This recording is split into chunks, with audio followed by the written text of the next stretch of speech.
If you're watching this on upload day, then it's Black Friday and you probably already watched a dozen ads to get to this point.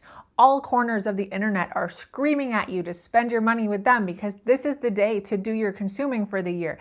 This is the day that you're supposedly going to get the best prices and be able to do all of your shopping and get all of the holidays out of the way in one weekend. Put on the brakes. Let's sit back, have a conversation about overconsumption in crafting and the responsibility, or lack thereof, of keeping a giant yarn stash. There are a lot of common criticisms of people that keep a giant yarn stash. Now, if you know me, you know I have one, so we're gonna have a talk about these, and I'm not just taking them at face value, but it's pretty common to see people on the internet criticize that keeping a big yarn stash is boastful or selfish, or that it's just wasteful because no one person could ever use all of the yarn in a single stash.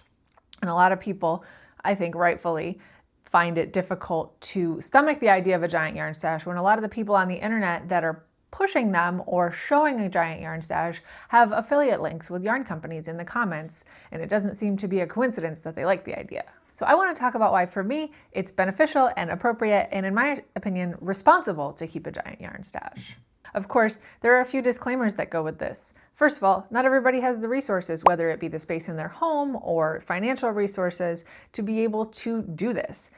That's a trade-off that you have to decide on. That's obviously going to be a different calculation for anybody having this conversation. Another disclaimer is that I'm not here to talk about the so-called quality or acceptability of any one type of yarn. I'm not here to gatekeep. And frankly, if you're about to do that in the comments, bye. While there's obviously space to have a productive conversation about the environmental ramifications of acrylic and synthetic yarns, I also think that it's really important to recognize that synthetic and acrylic yarns are an entry point into the craft for most people. That is where our craft and yarn in general is most accessible, and I think it's entirely unacceptable to be preachy or condescending about people using acrylic yarn. That's not why we're here, and I am not going to touch that with a 10-foot pole. Honestly, I keep a lot of acrylic yarn. I'm not running out to big box stores to buy more every day. I don't necessarily use it that frequently anymore, but I also am not trying to de-stash and dump it off just because I think it's kind of trendy now to only have natural fibers. So let's get into the how and why I think it's appropriate for me to have my giant yarn stash and why I think you might want to too. Now, first of all, I just think having a lot of yarn in stash suits the way that I choose products. Maybe some people like to follow on social media and see upcoming designs and are ready to purchase a new design the day it comes out and get a lot of joy out of being ahead of the curve and getting to try a new pattern while it's new. But that's not me. I get a lot more out of having a quantity of yarn and thinking through the problem-solving process of what are all of the options of what I can do with this or how I can use this to its highest and best use. That means I get to do a lot of stash diving, which I also love to do. I think having the stash in and of itself is fun to me, and not from an overconsumption, I want to have everything kind of way. When I have a stroke of inspiration and I want to drop everything and cast on a new project, I love that I already have the yarn in my house. And a lot of times, even if I don't have what it calls for in the pattern, I can sort of problem solve. And in the same way it's fun to problem solve matching a yarn with a pattern, I can do it the other way around sometimes too. To me, that's just where a lot of the enjoyment of the craft comes from. And it suits the way that I like to choose patterns to have yarn in stash. So obviously my first point is predicated on already having a yarn stash. And I think that even though I've become more cognizant of it in the last year, having a yarn stash has always suited the way that I shop. Now, I used to shop in a way where I was either online or in person buying quantities of yarn because they were on clearance or on sale, especially in the beginning when I was first getting into knitting about 6 years ago. I was buying a lot of yarn from big box stores like Joann Fabrics or Michaels, and especially like lionbrand.com. And for a while, Knit Crate, when it was around, would have sales in their like overstock store. And I have still a lot of quantities that I purchased 5 or 6 years ago that I bought when I was enjoying the thrill of the hunt from a retail perspective and finding those really good deals on yarn and stocking up when I could, which I think is a great way to do it. And I don't think that there's necessarily anything wrong with that approach anymore. I am now at a point in my life where I prefer not to shop at big corporations as much as I can.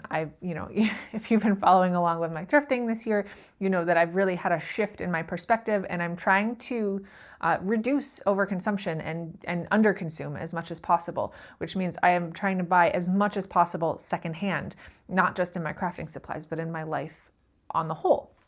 So that means I do spend a lot of time going to thrift stores and estate sales and things and trying to acquire all products, including my craft supplies, in that way. So while this started off as me being a keen-eyed retail shopper and trying to acquire project quantities so that I could experiment with yarn at a reasonable price, it's really naturally evolved into a really useful system for me to keep secondhand yarns and products, and occasionally firsthand too. I go to small businesses and I go to Rhinebeck and yarn festivals every year and I acquire things there.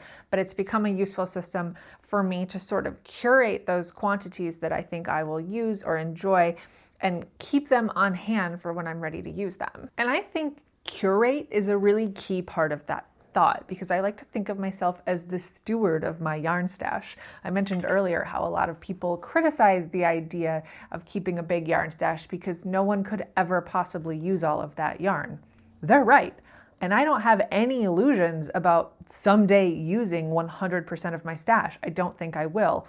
But I think there is value in it to me because I can pick and choose the things that are useful to me when I need them.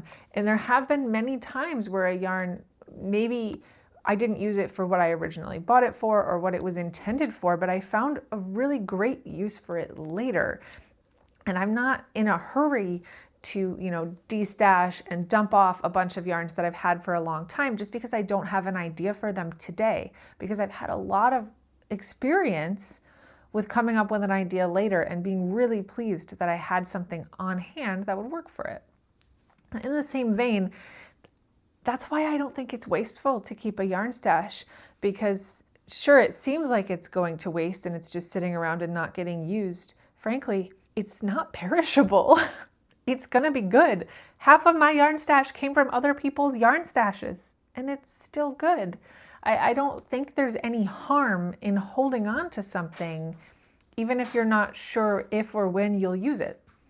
That's a perfectly reasonable thing for a crafter to do. And I think in all crafts, everybody sort of accumulates a stash of some sort. And whether it's a whole room like I have or just a Rubbermaid tote like somebody else might have, I don't think it's unreasonable to hold on to something for a rainy day. Now, of course, this presents some challenges because while I say I tend to prefer to take a yarn and choose a project based on that, there are, of course, occasions where I have a pattern and I have to choose a yarn. And in those cases, I don't want to run out to the store and buy brand new yarn at retail price. So it's a trade-off. Like I said, if I don't have the exact thing I need to be able to make an inspiring new project, sometimes I put it off and don't make it, or sometimes I do go out and buy the new yarn. But I prefer not to have to do that. The whole strategy depends on buying something when you see it at a good price or secondhand, and then keeping it in the hopes that when inspiration strikes, you'll have the right thing.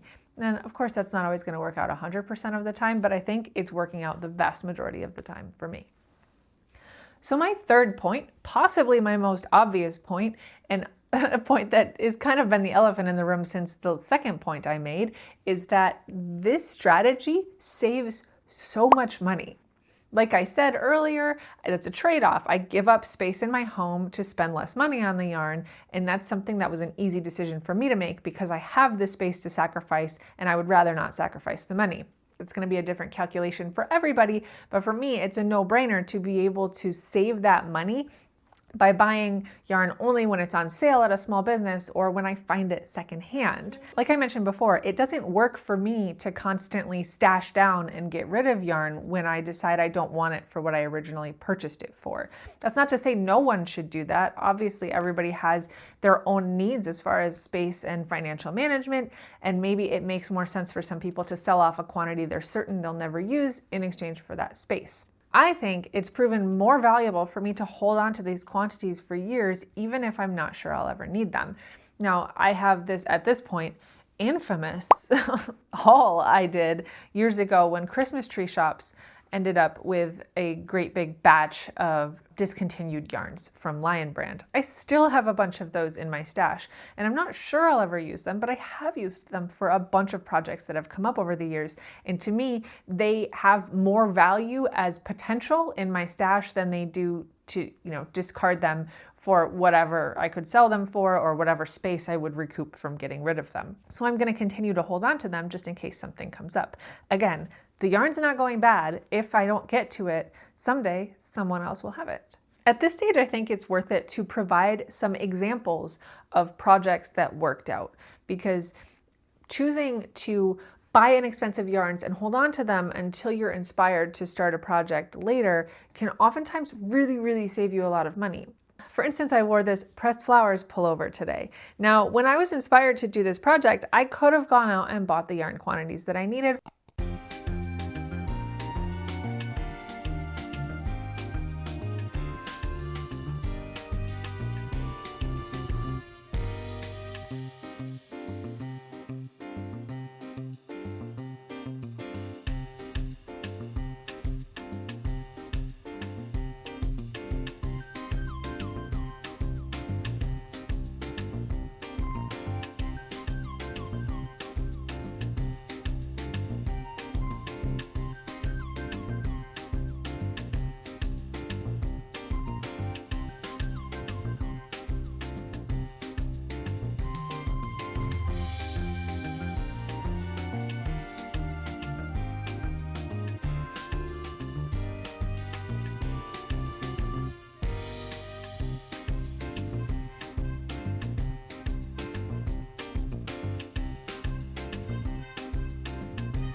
Or maybe I could have gone out and bought one of the two colors, but instead I kind of did that problem solving and went through my stash and looked at different options that I had to see what might work to be able to make this. In the end, I chose two different quantities I had in stash. My main color is Lion Brand Comfy Cotton, which I have a ton of, and that was some of the yarn from that infamous Christmas tree shops video. I had, I think, 3 or 4 cakes in stash, and each cake of that, which they're over 100-gram cakes, only cost me $1.99. My contrast color is a fingering weight yarn from Sheepius. It's called Whirl, and I found 2 cakes of it at a thrift store a while ago. And I found 2 cakes of the same colorway, and the way that that yarn is set up is that it starts in the center at one color and slowly blends outward to a different color, and every cake is identical. So I was able to hold those 2 fingering weight cakes together to be my contrast color to meet this DK weight gauge. Now, I thrifted those 2 Sheepius cakes for 99 cents a piece. So in the end, when I finally found the perfect project to use these for, I spent less than $8 on this pullover. And I have even more examples. These are all projects that I've done and finished in the past that I spent, in my opinion, really small amounts on compared to what I would have if I had gone out and bought a quantity to make this garment when I decided I wanted to make it. It's, in my opinion, so worth it just for this alone to be able to have the constant ability to make at the rate that makes me happy without like driving myself into debt over yarn quantities. Now, that's my primary reasoning for why I keep a giant yarn stash, but that doesn't explain how. Now, am I perfect? No, I get really messy. I forget to weigh my quantities, or maybe they're not where in the system I intended them to be. But I do have an organization system that I use, and I also do try really hard to keep it as organized as possible. Like I mentioned previously, I have the space. I have a whole room dedicated to it in my house, and I think that keeping track of it, maintaining the yarn, but also keeping accurate records of what you have is really, really important. Because if somebody has as much yarn as I have, you're absolutely not going to remember it all off the top of your head. It's just not possible. So I choose to use the Ravelry stash feature to keep track of which yarns I have and which colorways and how much, and I use photos to kind of remind me about which ones they are. And I find that really helpful, not just from a maintenance perspective, but also if I'm out and about shopping, maybe I can look back in my stash and see if I already have a contrast color to hold with something, or if I'm away from my stash and I see a pattern that's interesting, I can look through what I have and see if I have anything that's appropriate without actually physically diving into my stash and taking a look. Keeping accurate records is really, really important, which is why throughout this video you've been able to see me updating my yarn stash. Now I did this much earlier this year, but it took a while to do, and then it also, I think, took a little while for me to get my thoughts together about how to do this, because it was right around the time that I was really getting into it and tidying and sorting and weighing every single skein of yarn that I have, that I started to reflect on my own purchasing and consuming habits. It's been months now since I initially did this, but I think that the point still stands. It's really important to keep track of what you have. Now, for me, that struggle is often when I finish a project, I'm mentally done with it. When I leave in those ends, I don't want to think about it anymore, and I tend to let it languish without tying up those, metaphorical loose ends on Ravelry. I'm trying to be a lot better about weighing the leftover yarn that I have so I can update the quantity that I have left in my Ravelry profile for that item. And also then it means that I'm giving accurate weights for how much I use when people look at my project pages online. Now, in general, I know I'm not the best about keeping my project pages as detailed as they should be, because Ravelry is something that I kind of force myself to do because I know that it's useful and that I know the value it has, but I don't necessarily get any enjoyment out of the actual data entry part of it. So I think I am going to try harder in the future, both for my stash and my project entries, to keep them as accurate and up to date as possible. Like I said, I spent months. I went through the entire stash and weighed basically everything. Every stash that was broken into. But if it was a full skein that was clearly untouched, I didn't weigh it. I just assumed it's the amount it says it is on the label because I don't have endless time to be able to do this. But I did weigh anything that was a partial or wound skein to make sure how much I had. So most of the entries in grams are accurate. There are a lot of scraps and partial skeins that I threw into a bin that is, I kind of separated out natural fibers from synthetics for scraps. For the purposes of maybe doing color work or whatever, it doesn't make sense to mix those two. So I have a big basket that has anything that is like wool or alpaca or cotton, linen, any sort of blend of natural fibers. And then I have a separate basket that has like fluff, mohair, or I don't have much Surrey in stash, but some even synthetic fluffs. All the fluffs are together. And then the rest of it, I kind of tried to do it by weight. Now, in my head, it makes sense, but it's not a super obvious system to anybody else. I don't think anybody else could navigate it. But to me, it makes sense to start in the top corner with mohairs and lace weights, and then moving down in columns before moving over to the right one column and starting at the top again. So top to bottom, left to right, I have lace weights and mohairs, and then fingering yarns, and then sport, and then DK, and so on. And they just kind of keep going up in weight from there. And then at the bottom of each column, there is those felt bins that I made a few years ago when I first redid my craft room. And those have mostly partial skeins of synthetics, like I talked about, that correspond with the weight of yarns in that column above them, and also some project quantities that kind of don't fit in the cubbies otherwise. In the closet, I have other quantities that make a little more sense. I have a bin of all acrylic scraps that are black because ultimately they're not that different from one another, and maybe they'll all be used together in something at some point. I have just generally acrylic scraps in different bins that were vaguely based on color families, sort of like warm ones, cool ones, neutral ones.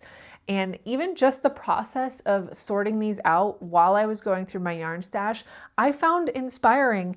And I just kind of I won't say dropped everything. I did continue to sort through my yarn stash, but when I was resting in the evenings, I started making a blanket out of acrylic. Now, this is an excellent example, as I was talking about, for not just dumping off acrylic for the sake of, being with the times and only using natural fibers, because I think acrylics do have a place, and I mentioned that I think that they're an important entry-level product, but also they have a place for me because I think they're really, really useful for blankets.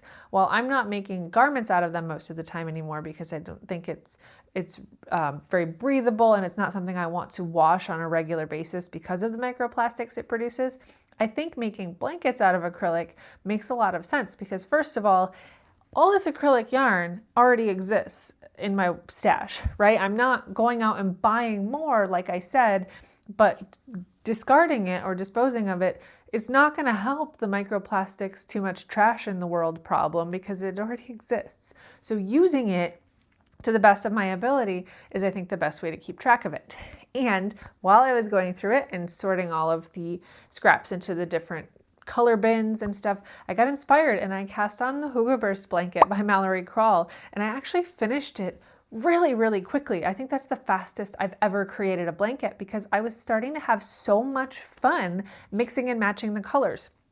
I actually ended up using up like 6 or 7 different colors that were in my stash. Really liked creating this palette. I think it was like 11 or 12 colors. And I blocked each of the squares before I seamed them together. And honestly, it was such a fun project. And it's something that, to harp on the same point, I never would have thought of if I wasn't in that position, right? I had seen the Hugo Burst blanket online before and I thought, oh, that's pretty, but I don't have the yarns for that. But then once I was going through my yarn and I realized how many colors of acrylic yarn scraps I had, I thought, no, I could absolutely use these to make a pretty blanket. And I think I chose a really great limited palette out of what I had. And I didn't use up all of my acrylic scraps, not by a long shot, but I used up probably 15 to 20% of the scraps and several full skeins as well. So it was really enjoyable for me, not just because it was fun to put the colors together and it was a fun, quick, satisfying crochet project, but also like being able to take all of these disparate little parts that were previously in my yarn stash that I didn't even know about before I was inventorying them, and to make them into this like beautiful, functional thing that is in my home and my family can use. It just like really layered on the joy of that project, and highly recommend. Keeping my stash quantified in Ravelry also makes it really, really easy to plan ahead. I think it's really common now for everybody at sort of seasonal junctions to start thinking ahead and planning their projects for the whole season. I know for sure online, I always see a bunch of podcasters and influencers going through and saying everything I'm going to make for fall, or planning all of my winter knits. Every single season, this is a pretty common trend. And for me, I think that that's definitely the easiest when I can sort of poke around on Ravelry in one sitting and look at patterns and then flip over to the stash section and look at what I have in stash. And most of the time I can match up stash yarn with new patterns that I'm interested in remotely without even looking at my stash in person. Now this means that sometimes if I'm inspired by a pattern that I don't have a quantity in stash that I can make work, that gives me a goal for something to look out for eventually. Like last year when I went to my local yarn store's semi-annual clearance sale, I had a couple specific patterns in mind that I had wanted to make for a while but didn't have anything just right. And I ended up finding several sweater quantities that were on sale for really, really great prices and stocking up all at once. At the same time, that's my common Rhinebeck advice, is go in with a plan, go in with ideas of what you intend to make, because it's so much easier to focus and not overspend and like over accumulate projects and yarn if you go in with a couple ideas that you're already looking out for before you go. So I hope this was illuminating. I hope now you have a better idea of why it's not necessarily always selfish or boastful or wasteful to keep stash on hand. I hope you realize that it's a super personal thing that's very subjective, that everybody is going to approach and make decisions on in a very different way. I also wanted to just ask a couple questions that might help you think through what your ideal stash situation is. So first of all, for you, is it more about the space in your home or the financial investment into buying new yarn? If you live in a studio apartment in Manhattan, it probably doesn't make sense for you to constantly buy up sweater quantities when they're at a good price, because that real estate is way more important financially and functionally than having yarn ahead of time. But on the other hand, if you're like me and you live in a reasonably large house with an extra bedroom in it, it probably makes more sense to save the money and spend the space. Number two, I would ask, does having a lot of yarn around make you anxious, or does it inspire you? Obviously for me, I find it inspiring and helpful, but I'm aware that there's a lot of people out there that feel pressure from having a lot of project quantities on hand and prefer to keep it as small as possible because it doesn't feel like an obligation. So to each their own, right? I like having the options, but I think a lot of people find it more freeing to have the option to purchase when inspiration strikes. And my third question is, does your stash suit the way that you make? I spent a lot of time today talking about how, for me, I like to take the yarn and match it with a project rather than the other way around. But if you're the type of person that gets inspired by a new pattern, maybe it doesn't make sense for you to have a giant yarn stash, because maybe you'll never use the stash because you're always too busy trying to make the new pattern and not able to match it up perfectly every time. So thanks for joining today. I'm glad we were able to have this discussion. I think it was fruitful. Hopefully you think it was a little thought-provoking and it's helped you think through some of the reasons your stash is or isn't working for you. I am very happy with where I am in my stash, which is why I'm comfortable making a video online and sharing my reasoning and my methodology for keeping my stash, but let me know how yours is different in the comments. I will not be accepting criticisms about my stash, but if you'd like to tell me about yours, I'm always happy to hear about it. I hope you had a lovely November, and if you're in the US, that you had a nice Thanksgiving holiday, and I will see you guys in Vlogmas. Bye.